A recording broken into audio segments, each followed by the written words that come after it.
কুম্ভ স্নান চলছে, কুম্ভে একের পর এক দুর্ঘটনা আমরা দেখলাম। সেখানে মুখ্যমন্ত্রী মমতা বন্দ্যোপাধ্যায় মৃত্যু কুম্ভ বলে একটা মন্তব্য করেছেন। দেশের শীর্ষ নেতৃত্বে প্রধানমন্ত্রী নরেন্দ্র মোদী, যোগী আদিত্যনাথ তারা এটাকে অমৃত কুম্ভ বলছেন। আপনিও সেখানে গিয়েছিলেন, কুম্ভ স্নান করেছেন, গোটা বিষয়টা কিভাবে বর্ণনা করবেন? রাজনৈতিক নেতা নেত্রীরা যখন ধর্মীয় বিষয়ের সঙ্গে জড়িত হয়ে পড়ে এবং ধর্ম থেকে যখন রাজনৈতিক ফায়দা নেবার চেষ্টা করে, তখন তারা কিন্তু সব সময় চাইবে নিজের কোলে ঝোল টেনে কথা বলতে।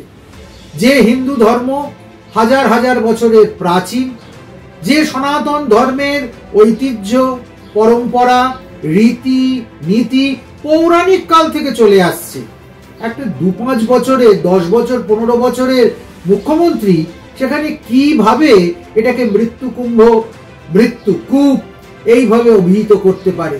এটাতে কেবলমাত্র তিনি নিজের অধিকারের এখতিয়ার ছাড়িয়ে গেছেন তাই নয়, তিনি লক্ষ লক্ষ কোটি কোটির সনাতনীর আস্থায়, বিশ্বাসে, পরম্পরায়, হিন্দু ঐতিহ্যে আঘাত পৌঁছেছেন।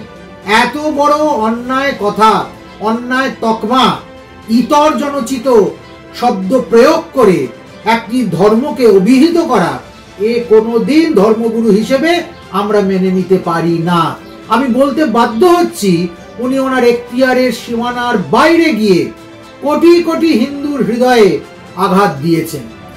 তিনি যে কথা বলেছেন, যে বিষয়কে তিনি নির্দেশ করতে চেয়েছেন, কুম্ভের প্রাতিষ্ঠানিক ত্রুটি বিচ্যুতি, প্রশাসনিক ত্রুটি বিচ্যুতি কিংবা পরিকাঠামোগত ত্রুটি বিচ্যুতি, সেটাকে অন্য ভাষাতেও বলা যেত, কিন্তু একেবারে সরাসরি কুম্ভ পর্বকে, কুম্ভ পরম্পরাকে মৃত্যু কুম্ভ বলে চিহ্নিত করে 144 বছরের মধ্যে সবচেয়ে উল্লেখযোগ্য অপরাধ উনি করেছেন। এবং আগামী 144 বছর ধরে আমরা এই কথাটা মনে রাখব, এবং আবার যখন মহাপূর্ণ কুম্ভ আসবে, তখন ইতিহাসে ওনার এই ভুল যে বার্তা তিনি দেশকে, জাতিকে, সারা পৃথিবীকে দিয়েছেন, সেটা নিয়ে নিশ্চিতভাবে পর্যালোচনা হবে। এর জন্য উনি ধিক্কারের যোগ্য।